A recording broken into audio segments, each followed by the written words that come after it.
फिर से रोना शुरू कर दिया। ओफो, अभी तो मैं इसको सुला के गई थी, ये फिर से उठ गई। अब मैं क्या करूं? बच्चे भी स्कूल से आने ही वाले होंगे। बबली परेशान होते हुए बोली। अब मैं क्या करूं? मुझे अभी खाना भी पकाना है।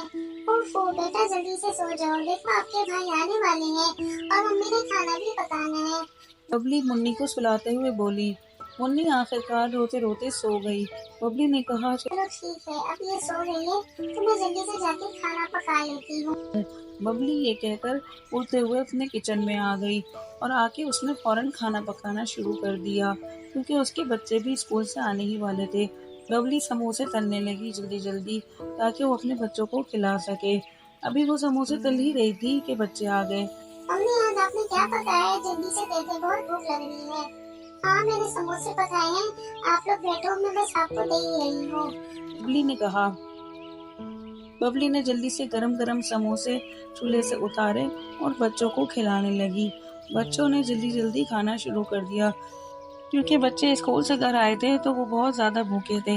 अभी बच्चे खाना खा ही रहे थे कि वहाँ अचानक तूफान और बारिश आने लगी।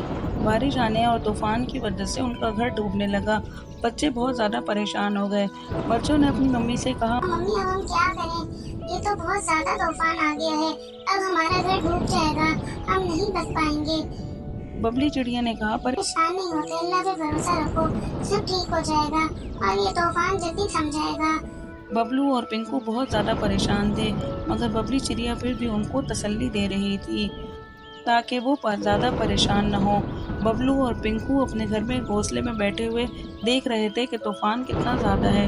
बबलू और पिंकू कहने लगे, देखो पिंकू, इतना ज्यादा तूफान होने की वजह से हमारा घर बिल्कुल ही डूब गया है और बारिश ने हमारे घर को बिल्कुल खत्म कर दिया है।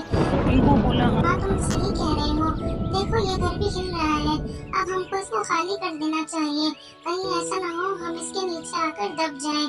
पिंकू बोला, हाँ ठीक है, अब तुम सही कह रहे हो, हमें यहाँ से उठ जाना चाहिए। ये कहकर बबलू और पिंकू वहाँ से चले गए और उनका घर बिल्कुल पानी में डूबने लगा, और वो बिल्कुल ही डूबने ही वाला था, क्योंकि तूफान बहुत ज़्यादा शदीद था। तो उन लोगों ने अपना घर खाली कर दिया। मुन्नी जो कि बाहर झूले में सो रही थी, वहाँ पे अचानक सांप आ जाता है। सांप को देखकर मुन्नी बहुत ज़्यादा रोने लगती है। इतने में कालू कौवा आता है और सांप को डंडा मारता है, तो सांप फौरन भाग जाता है। कालू कौवा देखता है कि सांप भाग गया, तो वो कहता है, चलो अच्छा हुआ, मुन्नी बच गई और मुन्नी को उसने कुछ नहीं किया। ये कहकर कालू कौवा भी वहाँ से चला जाता है और मुन्नी फिर से सो जाती है। बबली चिड़िया जब ये देखती है तो वो फौरन कौवे का शुक्रिया अदा करने पहुँच जाती है और कहती है, आपका बहुत बहुत शुक्रिया, आपने मेरी मुन्नी की जान बचाई, आपको अल्लाह ताला बहुत सारी हिदायतें अता फरमाए। और वो बहुत एहसानमंद होती है कालू कौवे की। कालू कौवा कहता है, अरे बहन, इसमें शुक्रिया की क्या बात है, हम दोनों तो हमेशा एक दूसरे की मदद करते हैं और हम पड़ोसी भी हैं, और मैंने तो सवाब कमाया है तुम्हारी मदद करके, कोई एहसान नहीं किया। बबली कहती है, बाकी हमें एक दूसरे का हमेशा ख्याल करना चाहिए और एक दूसरे की मदद करनी चाहिए।